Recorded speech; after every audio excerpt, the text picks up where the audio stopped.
folks. Happy Martin Luther King Jr. Day. I'm on my way over to speak with and to pick up Frank Spriggs and Mr. Ray Brackeen. And Frank's a local guy here, and he's bringing over Mr. Brackeen to speak at the Unitarian Church. So I thought it might be fun to, you know, have these guys join me for a little conversation in the van. So we're heading over to Frank's place right now and to meet with these guys, so it should be fun.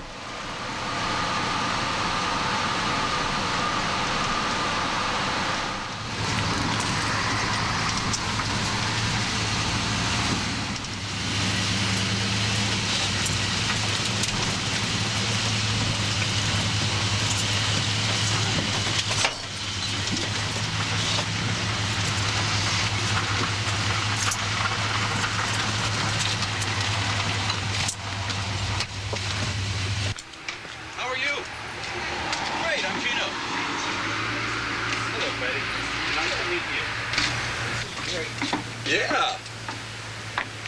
So have you ever been over here before? Or? This is my third time. Oh, third time? Third time. All right. This is great, yeah. Super. Great. Well, yeah. The camera's in the way. Yeah, That's... no. Frank, you all right? Yeah, I'm fine. I just, you know, when you get old. Get out.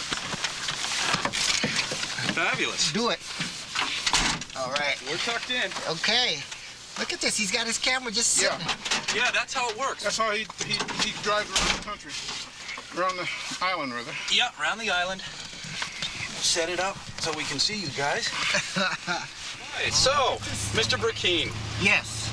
It's a pleasure to have you on the show. Well, it's a pleasure being here. This is my third time to Nantucket, and I think it's great. And thanks to Mr. Spriggs and his wife, Betty. Yeah.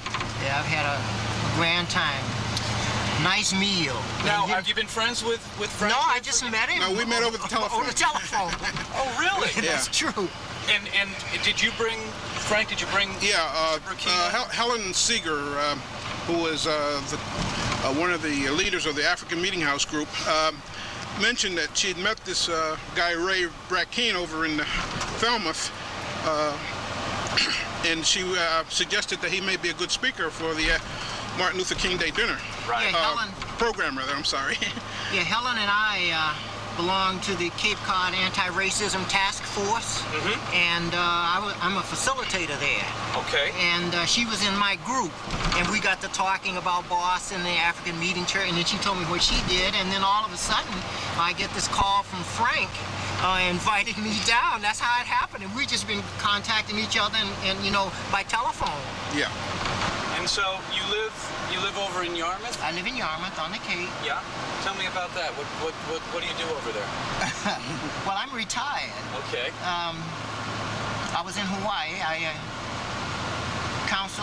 was the homeless coordinator for the state of Hawaii prior to coming back, and I counsel abused men and women for the state, and also I taught science, and well, I've done a lot. You actually did walk with Mr. Dr. King. Yes, in Washington on the. Yes, and that's the highlight of the whole.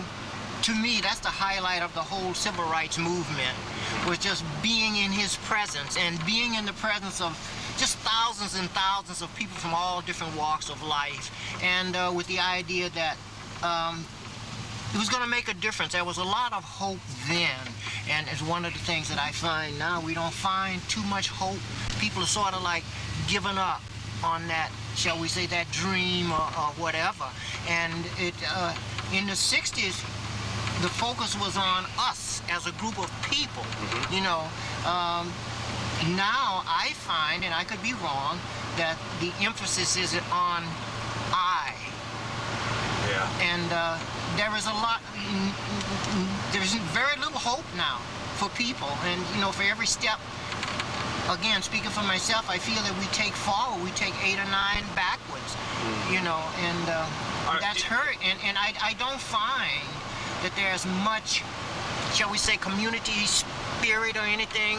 You know, I'm from Oklahoma. I came from a farming community, and there were about 70% Afro-American and 30% white. And my father was a teacher. My mom was a teacher, both college graduates. My father was very active in civil rights in the NAACP, and I can remember him talking about the Scottsboro Boys, and you know, when those 9 guys were tried, double jeopardy, and so forth and so on. And there's one thing, we didn't have much money, but there was a community effort, and when harvesting time came about, like in the fall of the year, and let's supposing that there was one man, I can't think of his name, a white gentleman, that had a tractor. And in those days, combine to get wheat and everything. And so what would happen if Frank, will say, for example, or you, say you were going to kill your cattle or pig and so forth for the winter, meat for the winter, everybody in the community, regardless of whether your ethnicity was, you came up to your house, and the women came, the women cooked and canned and, you know, and did this, and the men slaughtered the animals, scraped and everything, and of course all the kids just played. It was a get-together. And it was a community kind of thing.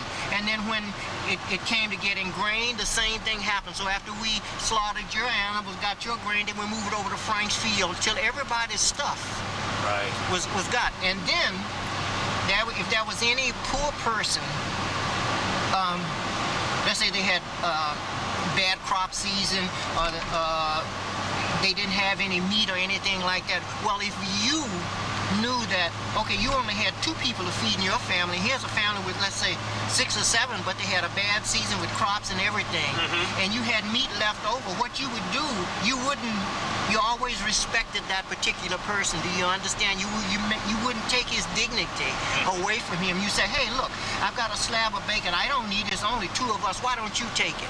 You know, and therefore, not saying, hey, you know, you don't have anything like that. So this is a big day. Yeah, this is a big day. Yeah, I had talked to Ray over the phone about some of the involvements he's been in over the years in education and racism and the homeless. And so I thought he'd be a good person to speak to the group here in Nantucket. Oh, yeah, definitely. Well, how did you, let me just ask you, Frank, because you're a local. Yep. How did you decide that you wanted to get involved and do this kind of thing? Have you always done it? Yeah, well, not really. I have, you know, I was raised here as a boy. Oh, you were?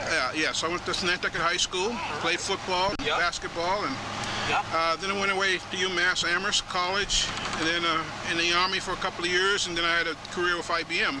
So I'm retired, and I moved back home 2 years ago. Oh, all right. So this is home, and I had a great childhood here, and I loved Nantucket, and I want to give back. So this is my way of giving back, is getting involved in activities here in Nantucket. Oh, that's great. We never had any problems with race in Nantucket, regardless of whether we were poor, and all of us were poor. I worked with guys, and when I was a kid, who were my best friends, they were poor as we were, and there was no real problem.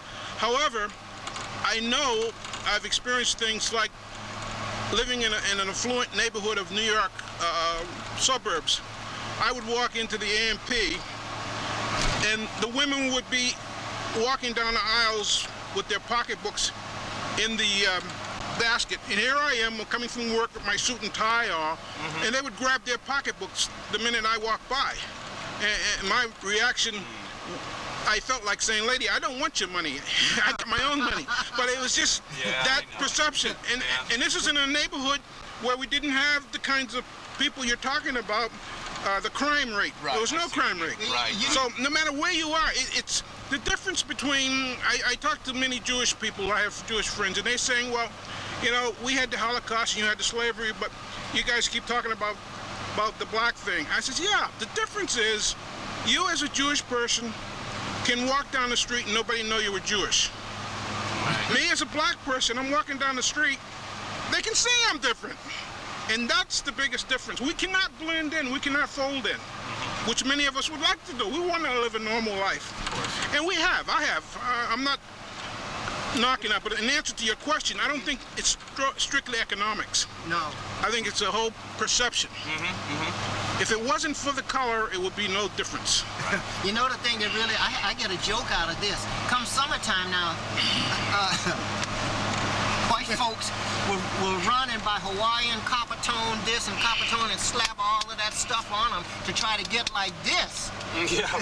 You know, that copper tone thing, but they won't let that copper tone family buy that house next door to them for whatever the reason may or may not be. And it's a status symbol. You know, the darker you are, the better. Right. You know, so I don't know, and I oftentimes blame. I blame the media. The media portrays what they want to portray, and they do it not only to black folk, they do it to older people and so forth and so on. Look, older people are portrayed as wearing depend undergarments, fast teeth, drink Ensure, which is nothing but formula. So now if you drink Ensure, you're going to get youthful, but if you cannot truthfully say that somewhere in your life, in that lifespan, you haven't helped somebody, what's the point? Yeah, right. And I agree.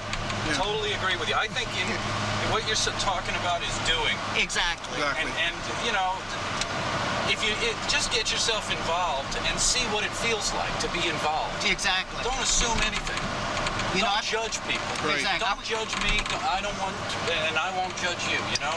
You know, I've been called the exception to the rule. I hate when whites tell me I'm the exception to the rule. Why can't I be the rule? Yeah. Sometime, you know, because Frank's educated, I'm educated, you know, and we wear suits and ties. So therefore, we're an exception. Right. You know, I resent that. Mr. Burkeen, do you think that things are getting worse or getting better? Truthfully, Yeah. worse. You do. Yes. Gosh, I think hate there's to hear that. Well, I think there's some I hope. want things to get but- better. I have a feeling that they're getting better personally. But then I'm, you know, Yes. I'm not a black man. But I see in some areas maybe yes, but a lot of areas no. You know, if you stop and think, look how many people that are in the federal government that are in, quote, decision-making role kind of thing. Do you understand what I'm saying? And unless you walk in somebody's shoes, it's hard for you to... Yeah, it's hard for you to answer. Right. You know, and that thing is like that the biggest thing that America's facing is this racism kind of thing. You know, I think of it as a hair. You know, have you ever had a strand of your hair get over here? Well. No. I retract that statement. Hey, I used to have hair though. No, Yeah, but you know what I'm saying. If that hair gets over here and you go, and you blow it out of the way, then it's gone. You think it's gone. Then 2 minutes later, it's back in there again, and you do the same thing. You see, and we can never be prepared for this kind of thing. And then if we say something back, we've got a chip on our shoulder. Right. Do you understand what I'm saying? Yeah. And that's bad. Right. So these are just things. And I can remember, and I was telling Frank this, that I co-established the first shelter on Cape Cod for the homeless, and I can remember a person calling from a very ritzy town, I won't call its name, on the Cape, saying if you get those people, quote, off our streets, we'll give you X number of thousands of dollars. So what that person was saying was that you're putting these people, quote, a fly in our ointment. Do you understand what I'm saying? I know what you're saying. It doesn't work that way. Nope. It doesn't work, and I can't understand where we can send missiles and spend X number of thousands and millions of dollars to send up a missile, right? Yeah. And there are people that are homeless, and there are kids that go to bed every night hungry. And we're not talking about black people. We're talking about people. Exactly. People. And see, and you can be poor. You can be poor beside not having any money in your pocket. And you can also be poor in spirit. And until we as a group, as a community, we as a people, not we as black people, but all people. Come together and recognize this and talk about these things, although they may cause us some pain. Just like the three of us are talking now, we're having a dialogue now. This thing is going to go on and on and on. And you never know when something may happen that the very person that you're talking about, you may need something. As my father used to say, don't burn your bridges, because you never know.